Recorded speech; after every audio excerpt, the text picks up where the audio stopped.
20 Oktober 2014, Joko Widodo resmi menjadi Presiden ke-7 Republik Indonesia. Nama Jokowi populer karena gaya kepemimpinannya saat menjabat Wali Kota Solo dan Gubernur DKI Jakarta. Tapi tak banyak yang mengetahui kesehariannya. Jane Simangunsong menemui sejumlah orang yang menemani Jokowi dalam beberapa tahun terakhir ini. Bagaimana sosok Jokowi sehari-hari? Simak penelusuran Jane Simangunsong selengkapnya.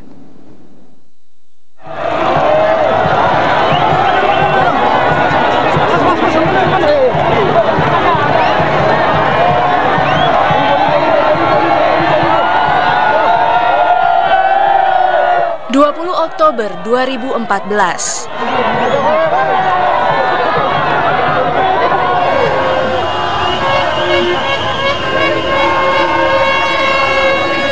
Merah putih berkibar.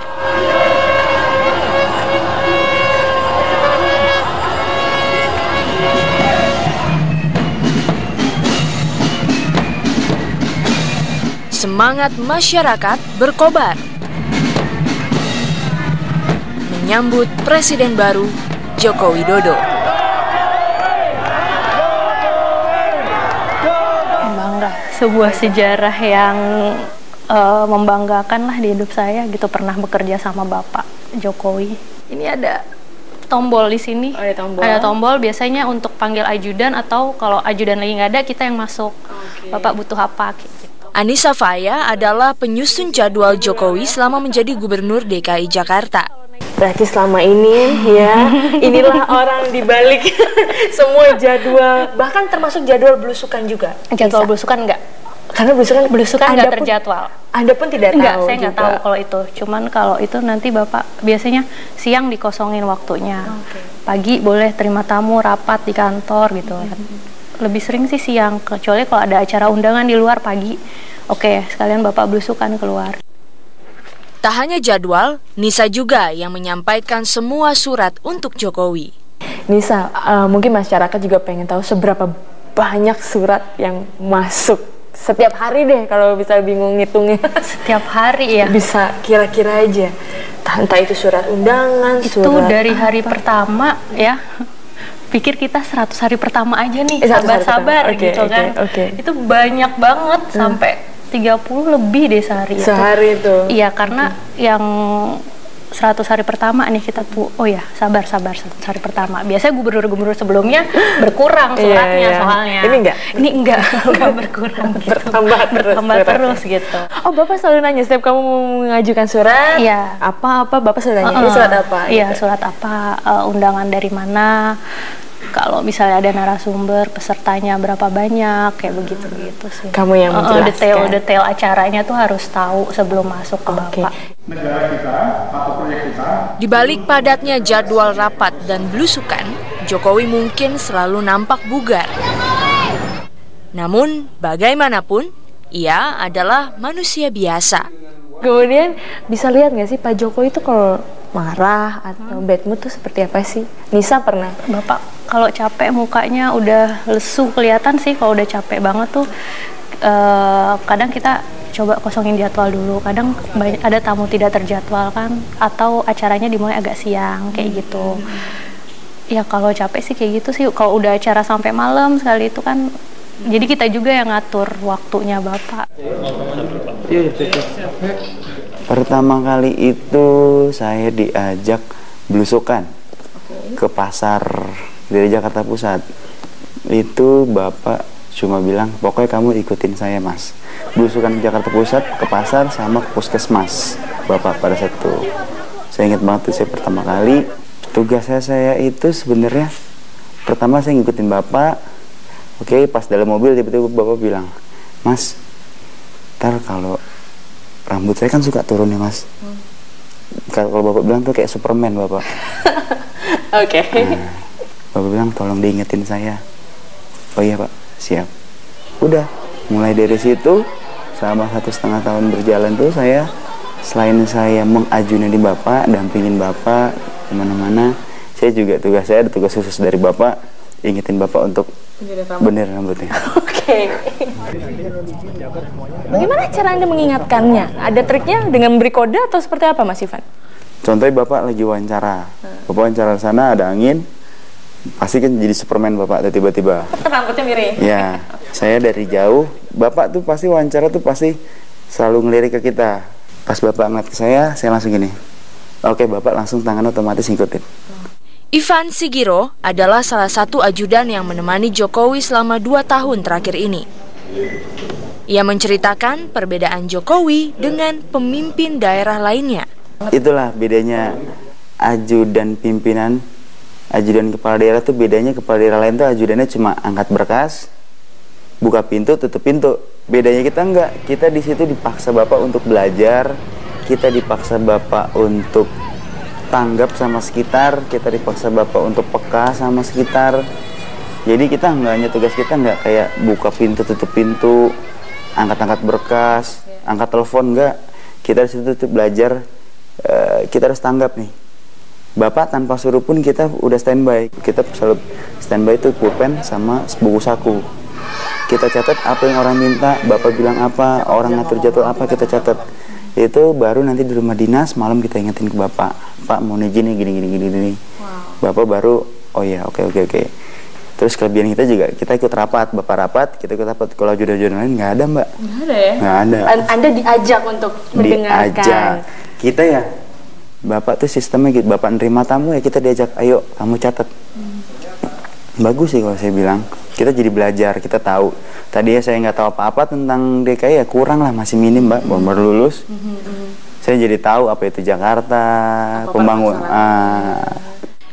Bagi Ivan dan Nisa, Jokowi adalah sosok yang apa adanya. Menurut Anda sendiri Jokowi itu pemimpin yang seperti apa sih, Mas Ivan? Kalau tanggapan Anda? Bapak itu pimpinan yang simpel, nggak macem-macem. Dia tuh selalu berusaha untuk dekat sama orang. Dia nggak mau apa ya, kayak ada tembok pemisah. Itu loh, makanya kita tiap belusukan kalau kita pikir berbahaya buat Bapak, baru kita biasa ada Walpri kan ikut juga tuh. Biasa baru saya minta tolong Walpri, Mas itu dipinggirin. Tapi selama itu belum berbahaya ya kita biarin. Untuk dekat dengan Bapak, karena Bapak tidak suka dihalang-halangin berkomunikasi sama masyarakat. Apa ya?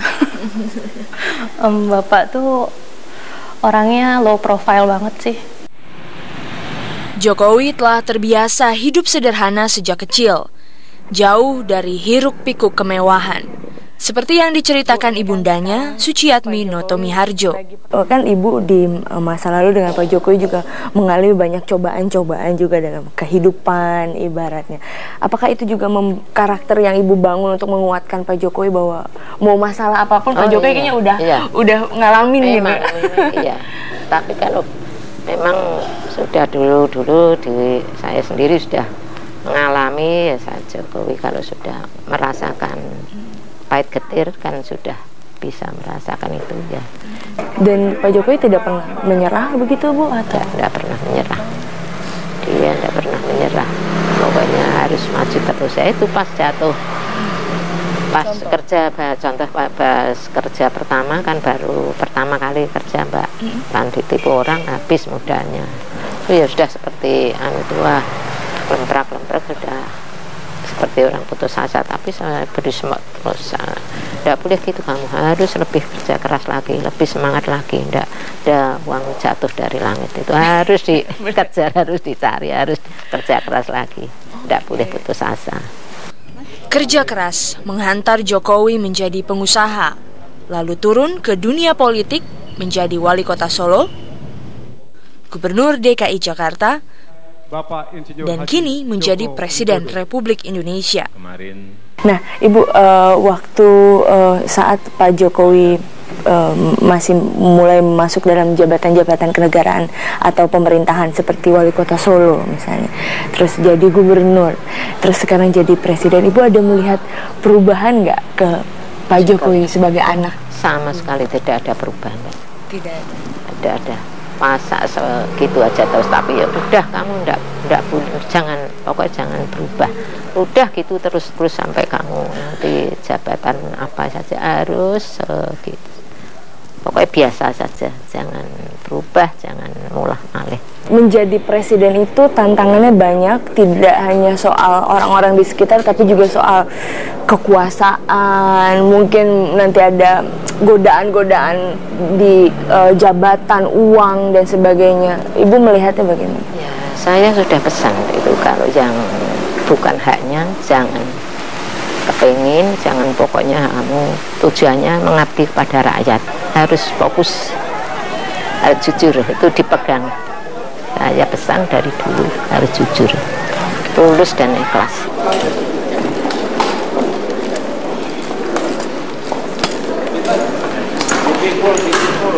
Tetap sederhana di istana, tanpa batas dengan rakyat, adalah pekerjaan rumah bagi Jokowi, di samping tanggung jawab beratnya sebagai Presiden RI.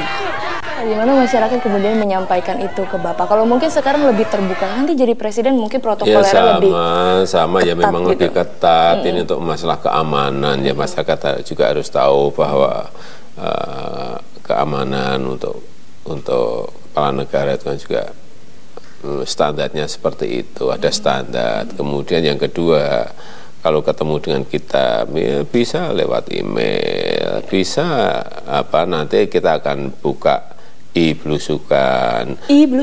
Kemudian nanti bisa juga ya, kalau pengen lewat surat ya lewat surat, tetapi apapun kalau bertemu dengan kita itu ya memang harus ada perencanaan prosedur. Kalau sekarang kan ketemu Bapak ya udah mudah, tapi enggak. Anda harus menjalankan itu ya Pak Jokowi.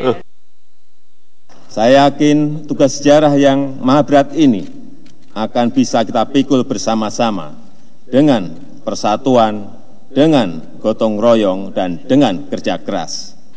20 Oktober 2014, sejarah baru telah dimulai.